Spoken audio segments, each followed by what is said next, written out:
Colorado is obviously has made their way to the Big 12. Coach Prime shows up yesterday. Obviously brings along Shedeur Sanders and other players as they meet the media. As you enter this season, last year it started off really strong for Colorado. They were 3-0, the epicenter of the college football world, and then they were 1-8 down the stretch. What are your expectations? What would be a successful season for Coach Prime in year two?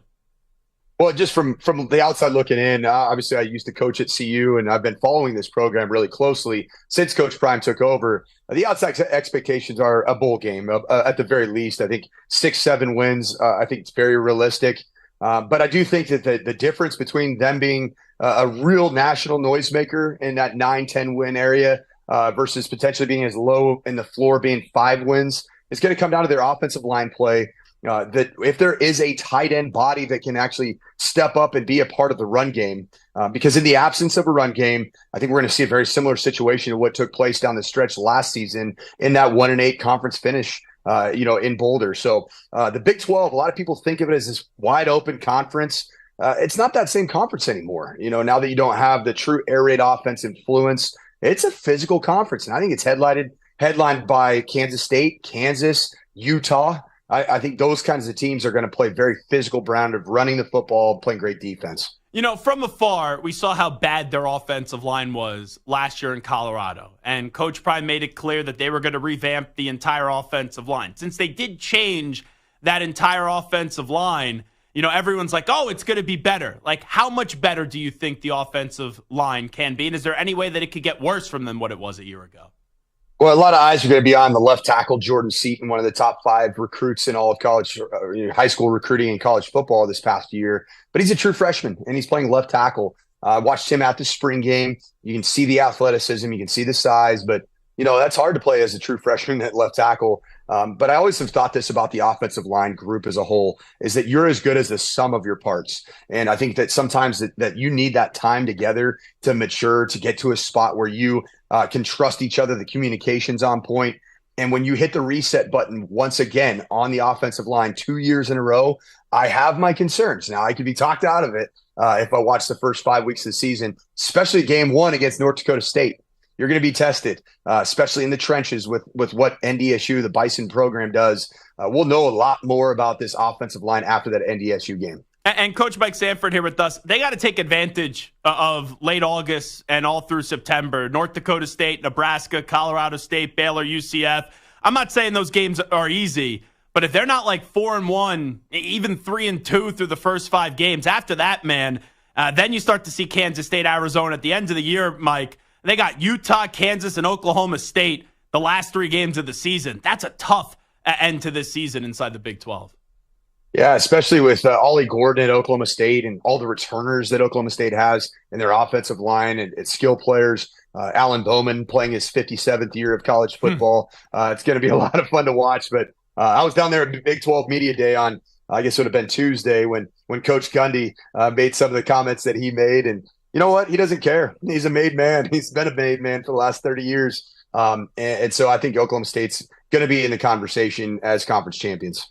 Yeah, but here's the thing with Gundy. It's like Ollie Gordon took ownership of it. He admitted he messed up. And it's almost as if Mike Gundy just said, let me say the dumbest thing possible to put all the attention on me. I thought he made the whole situation worse, and no one was talking about it. And now everyone was talking about it yesterday. I mean, he's a man, and now he's like, what, he's 60? I'm a man, I'm 60. I mean, he's always been known to stir up the pot a little bit. I think even during everything that was going on in 2020, he's showing up with OAN T-shirts on. Mike Gundy doesn't care what you and I think, that's for sure. Just like I think Coach Prime doesn't really care what anybody in the local media thinks. He's going to do it his way, and I think it's actually going to be a very entertaining conference this year. And now you've had someone that just joined you right behind you. I love this. Coach Mike Sanford here with us. When you look at Shedeur Sanders, I know we're all going to talk about the offensive line. The offensive line has to be better. The offensive line has to be better. But when you just look at him as a quarterback, you playing the position, how do you evaluate him? Well, I think he's a dynamic thrower of the football. Recently, there was a comp made to Shedeur about Geno Smith. And a lot of people thought that was an unfair comp, that Shedeur is way better than Geno Smith. Geno Smith is a tremendous thrower of the football, and he's an NFL starter. I think that he has the arm talent to make all the throws. but the greatest trait of Shedeur Sanders is his ability to just see the field, see all 22. He just has a natural feel for open space, for understanding how to extend a play and throwing completions down the field. They're going to have great skill players again. Travis Hunter and Horns. These guys are going to be really good. Javonte Lester. But I do have some questions about the sack number. 52 sacks. If that's halved, then I think this team is going to compete in the Big 12.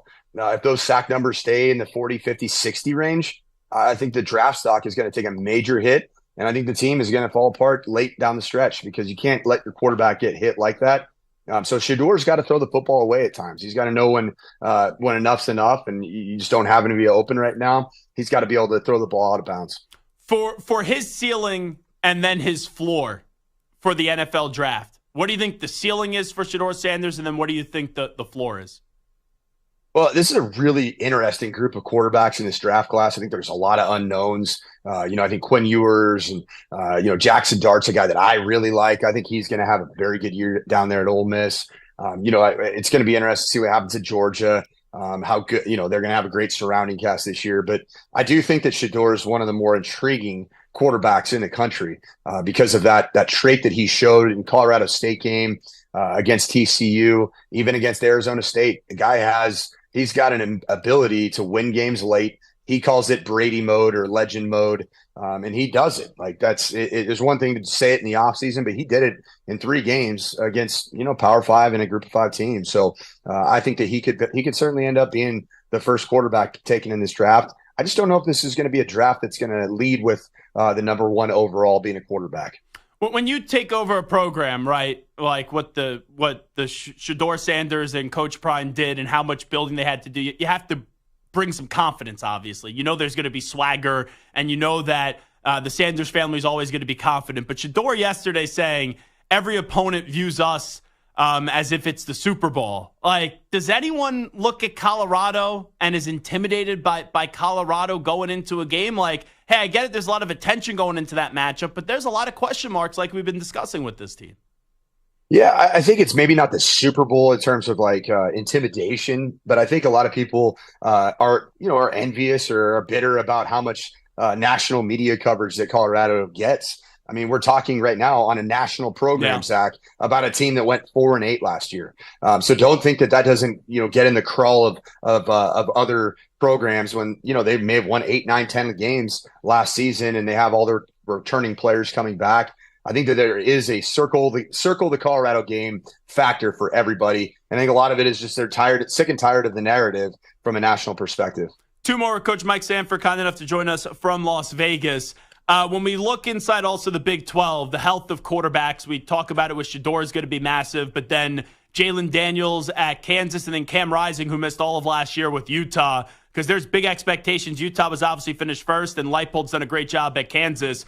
But I'm just so fascinated by those 2 quarterbacks and how their bodies could hold up throughout the season.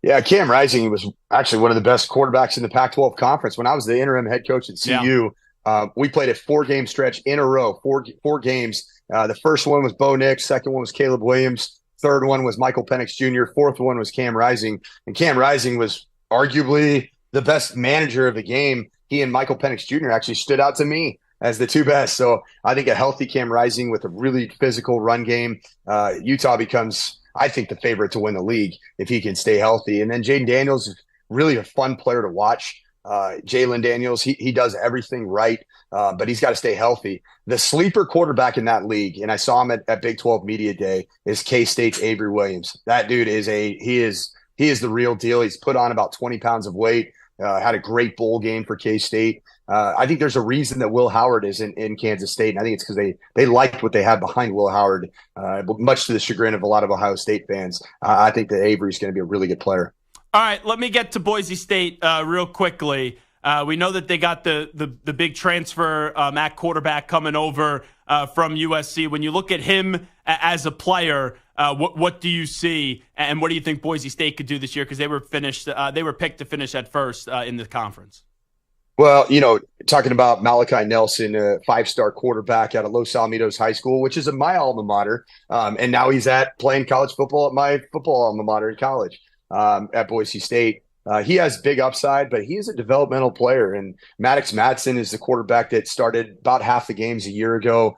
I wouldn't be surprised if Maddox Madsen ends up winning the starting job just because Dirk Cutter had worked with him 2 years prior when Dirk Cutter, offensive coordinator now, had been serving as the interim offensive coordinator in the 2022 season. Maddox Madsen's he's a tough guy. I just don't know about the ceiling of a Maddox Madsen. I do think that the ceiling of a Malachi Nelson is very high. And with the best running back, in my opinion, in the country, in Ashton Genty, I think that this is going to be a team that just needs good quarterback play, not elite quarterback play. Hey, one more, because I know you've been around the Denver Broncos. What can Bo Nix be? I know that you've coached up against him before.